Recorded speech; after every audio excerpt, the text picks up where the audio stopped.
Correct? This is called as compressive force. So when you are standing with the weight for squat, that is called as compressive force on the spine. But if the spine becomes horizontal and the force is from both the side trying to break the spine from the center, this is called a shear force.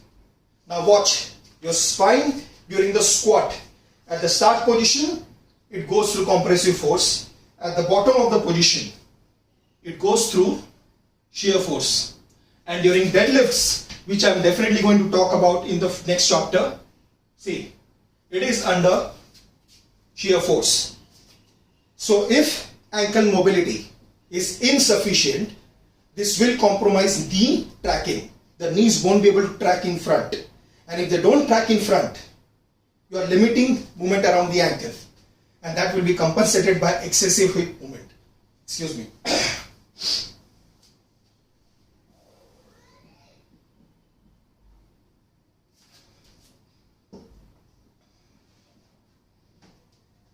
Thank you, Clive, for reminding me to keep a bottle of water handy.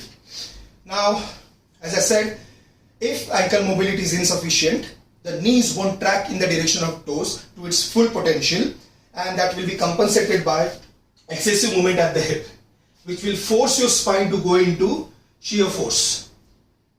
So how to prevent that? Now watch the position. If ankle mobility is insufficient, this is how you squat. Now, if I track my knees in the direction of toes, see how easily I can sit down while maintaining relatively upright position. So, ankle mobility is needed to keep your spine safe. That's the bottom line. Now, if your heels come up, before it could damage your knee, it could start damaging your spine also, because the load which is on top, it passes through the spine before it could reach your hip, knee and ankle. So sufficient ankle mobility. Now if you don't pass this 5-inch wall test, how do you build your calf mobility? So you need a resistance band. Now let me just direct you. Yeah, hopefully, yeah, that can be seen. Yeah.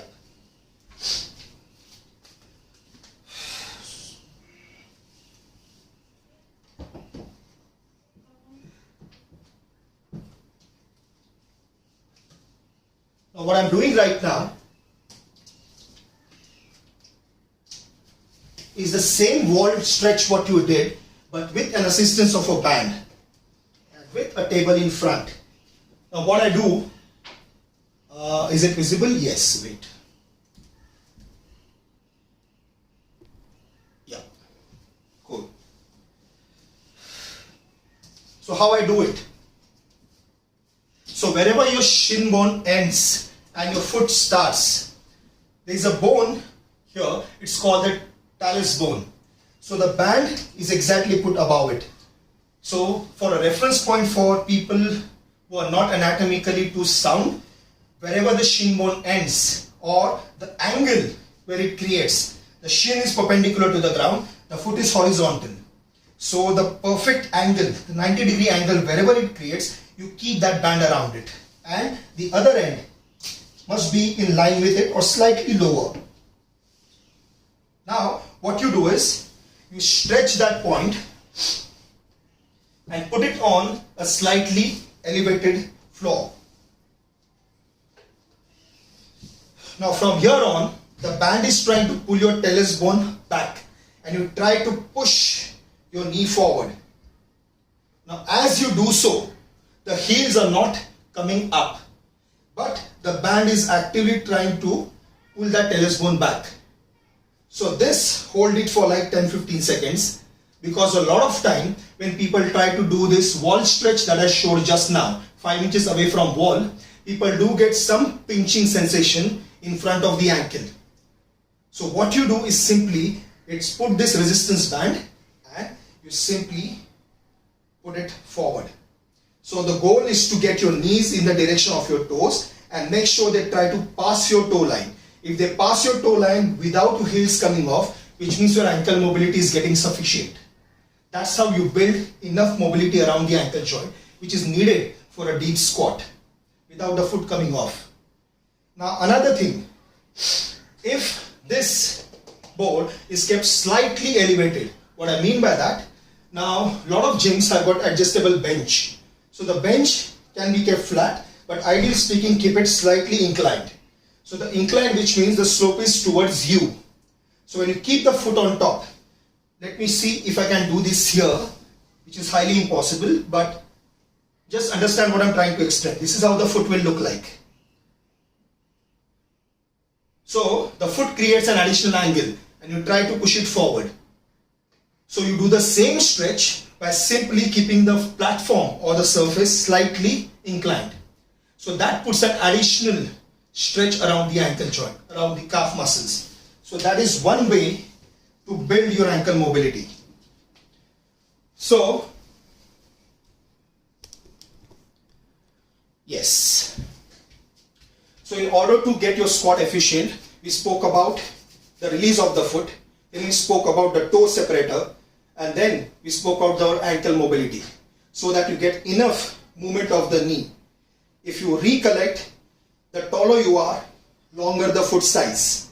And the foot size and its square area, it denotes your base of support. So make full use of it. There are a lot of trainers, God knows why, they keep on telling their clients not to push your knees forward, not to push their knees forward. In fact, I have seen them placing their hands right on the knee, not allowing them to move forward. If you cannot push your knee forward, you cannot squat properly. It is against the rule of biomechanics. But how far your knee should travel forward, as long as your foot remains flat. So again, watch it. If I squat, see, I maintain ideal posture of the spine, I squat deep, and the knees are right above the toe. Now what used to happen with Pratiksha, one of my friend, she used to squat up to this end, and then her pelvic used to tilt. Her pelvic used to tilt because the knee could not move forward. So what I did was, I did not focus on mobility. I simply asked her to start initiating the squat with the knee, because her squat was hip dominant. So because she was told, and she had been told not to push her knees forward, she had developed the habit to squat with hip hinge first and then the knees. So she became a hip dominant squatter. What I only had to do was, I simply asked her to start unlocking the knees first. Start unlocking the knees first. So when she started unlocking the knees first, she squatted straight down with optimal depth and without losing that pelvic tilt. So her pelvic tilt was maintained, spine was neutral, and she could sit rock bottom. And flexibility cannot be improved in 15 seconds. So she had enough mobility, but unfortunately she did not know how to use her available resources. So I'm not blaming her coaches, I'm simply trying to convey this kind of coaches that whenever there is an opportunity to learn, try to learn. Even I have evolved over a period of time. And all this what I'm sharing with you right now, I've learned it from Dr. Aaron Horschig, the founder of Squat University. I'm extremely thankful to him that he is willingly and openly sharing all his knowledge on his Squat University page on Instagram. And he also runs the YouTube channel by the same name. So whatever you are listening to me right now, it is not coming from my brain. I've learned it from someone and I'm trying to explain it, I'm trying to convey it to you people. So there is no shame in it. We all learn from someone. Anyway, that's a different part. Now let's talk about other mobility for hip and knee joint and even for the spine.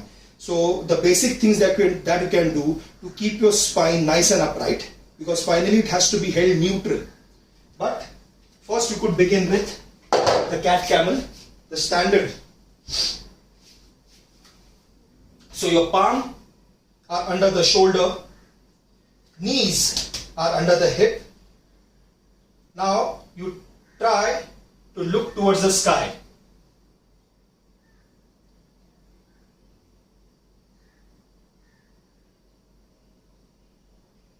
Now while doing this pose, make sure that the shoulder is not elevated. So bring your scapulae close to the body and then try to create as much depression as possible around the mid back and try to look up. And then try to slouch, trying to create enough flexion around the spine. So this would be termed as little hyperextension. The spine is neutral and then it goes into flexion. So you are trying to fold the spine, you are trying to bend the spine backwards, and you are trying to keep your spine neutral. Then you go into, I hope I am calling the name right, it is called Parvatasana. So the upper body weight will stay on the base of the palm and you shift your lower body. Am I visible? Wait. Yeah. So from the base of the palm, you tend to push your body backwards. And you try to keep your spine as neutral as possible.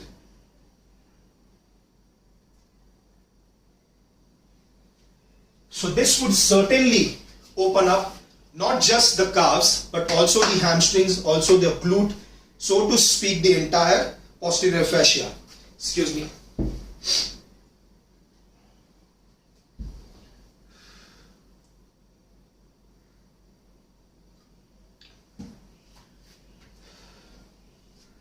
Now as far as hip mobility is concerned, then you need to open up the hip. So I like to start with something called as a warrior lunge. But this is not a lunge as an exercise. You simply try to release the hip flexor. So this is the leg you are trying to focus on. You keep your shoulders and hips aligned. Maintain a nice 90-degree angle at the knee and then you keep pushing it forward. So this hip flexor, if you try to lean forward, the stretch is gone. So try to remain as upright as possible and try to push your knees forward. So this will open up the hip flexor, the muscle that creates flexion at the hip. Now the reason why this needs to be mobile, because when you sit down on a chair, the angle is shortened at the hip.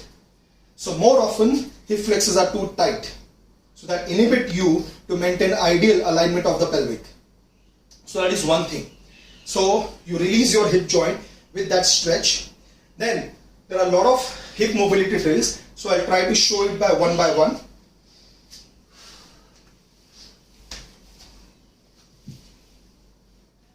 I hope I'm visible.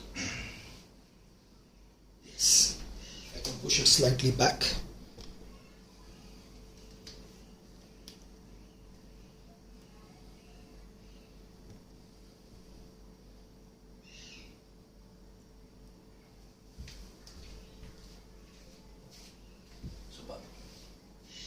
So I'll show it from both the sides, but I'll demonstrate it.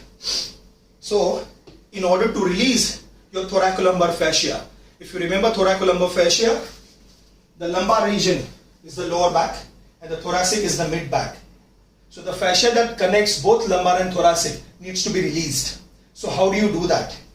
Now, specifically releasing that, it helps you to get that ideal position of the torso. So when you sit down at the bottom of the squat, torso is slightly inclined. If the fascia around the spine is not mobile enough, it will cause rounding of the spine and it will certainly tilt your pelvic forward. So butt wink, so to speak, could be because of ankle immobility, which we resolved, and also due to your thoracolumbar fascia tightness. Not entirely due to only tightness around the hamstrings. So let's see how to release that. So the way you sit down is, right now my knees are pointed straight, but when I'll do this stretch, I'll point my knees. So this is my left and right knee at 10 and 2 o'clock. This is how I'll try to spread it wide. So this is where I would do it.